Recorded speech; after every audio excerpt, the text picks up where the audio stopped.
ఏర్పాట్లు చేస్తామని చెప్పని. దానికి 20 రాష్ట్రాల బోర్డులు మన ఆంధ్రప్రదేశ్ బోర్డు సహా అంగీకరించారని చెప్పని వచ్చింది. ఇది చాలా మంచి ప్రకటన, మంచి విధానం. కానీ మన రాష్ట్రంలో విద్యార్థులకు నష్టం కలిగించే ఇబ్బంది ఒకటి ఉన్నది.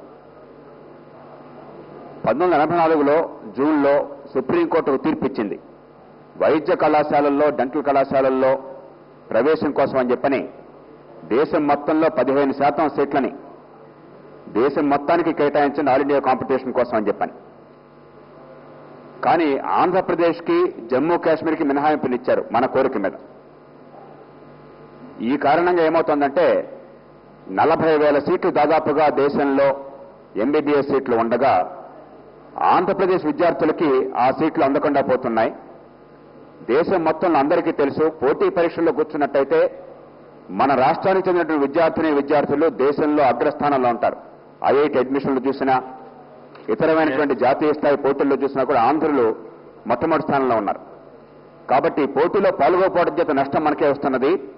దీనికి అడ్డంకి ఏంటంటే 1974లో AP educational institutions regulation and admission order 1974 రాష్ట్రపతి ఇచ్చారు మన కోరిక మేరకే.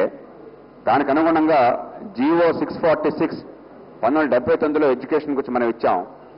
ఈ కారణంగా 24 సంవత్సరాలుగా మన విద్యార్థులకు అవకాశం లేకుండా పోతున్నది. కాబట్టి ప్రత్యేకంగా నేను ప్రభుత్వాన్ని కోరుతున్నాను, 15% మనం గనక మన సీట్లలో దేశంలో అందరికీ పోటీ కేటాయిస్తే దానిలో మన పిల్లలకు కూడా అవకాశం ఉంటుంది. ఓపెన్ అంటే రెసిప్రోకల్ గా దేశం మొత్తంలో అన్ని రాష్ట్రాల్లో 15% సీట్లు మనకు వస్తాయి.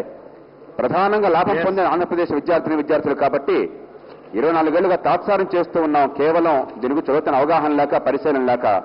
త్వరగా దీన్ని చేపట్టినట్టయితే దేశంలో ప్రజలు మన పిల్లలకు వస్తాయి, లేకపోతే మనం తీవ్రంగా నష్టపోతాం.